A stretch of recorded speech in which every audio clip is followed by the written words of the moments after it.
I was not expecting Fubara to be recalled. You know, let me make this clear. I am not against any peaceful resolution to the crisis. No. As a man of faith, my faith teaches me that follow peace with all men, without which no man can see God. And blessed are the peacemakers, for they shall be called the children of God. I don't have a problem with the governor suing for peace with anybody. No, I don't.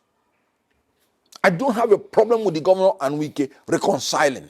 I'm only saying it should not be at the cost of rule of law.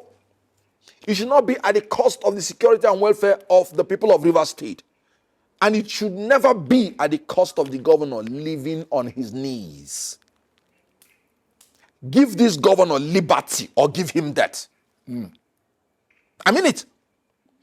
Because the governor, being the chief executive of the state, needs a minimum amount of confidence to be able to govern his state. Ngige, when Ngige was kidnapped, when they rescued him first, they started preaching to him for him to realize that he's even still the governor.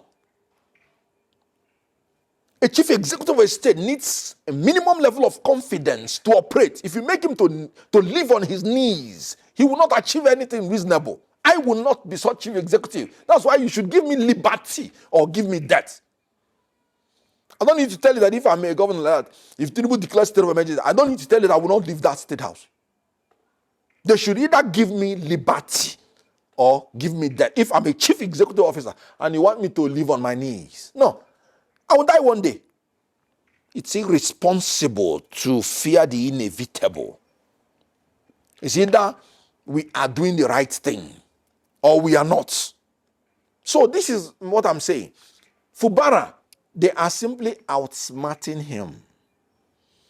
In the first so-called agreement, they outsmarted him. He did it at the cost of rule of law.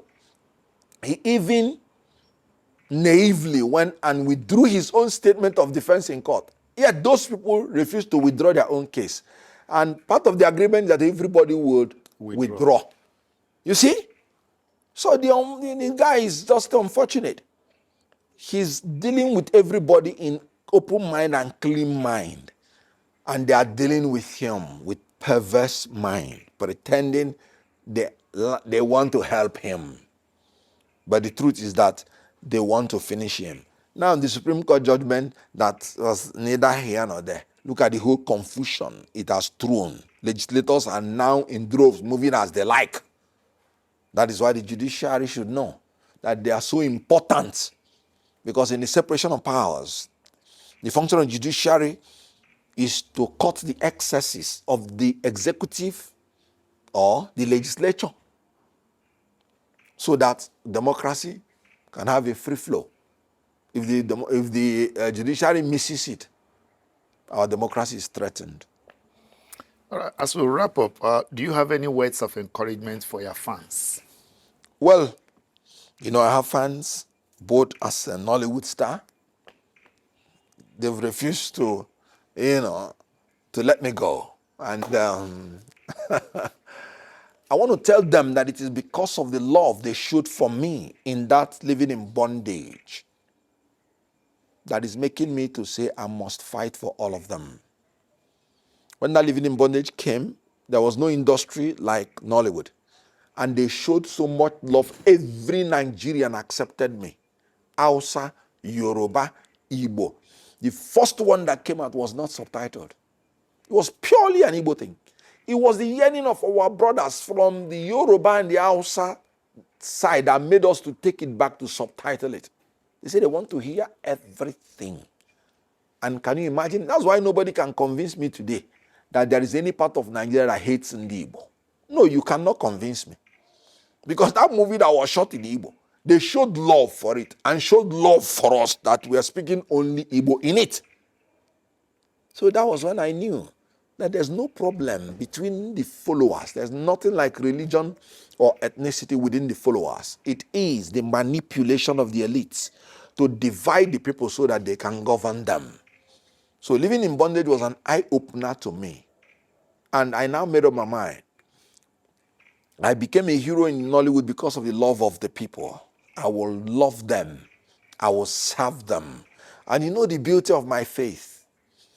In my faith, he that should be a leader shall not lord it over them. He that should be a leader shall be a servant. That's what Jesus Christ said. So you have the right to call me Kenneth Okonkwo the servant. So these people that have made me a hero by their love, I will continue to serve them.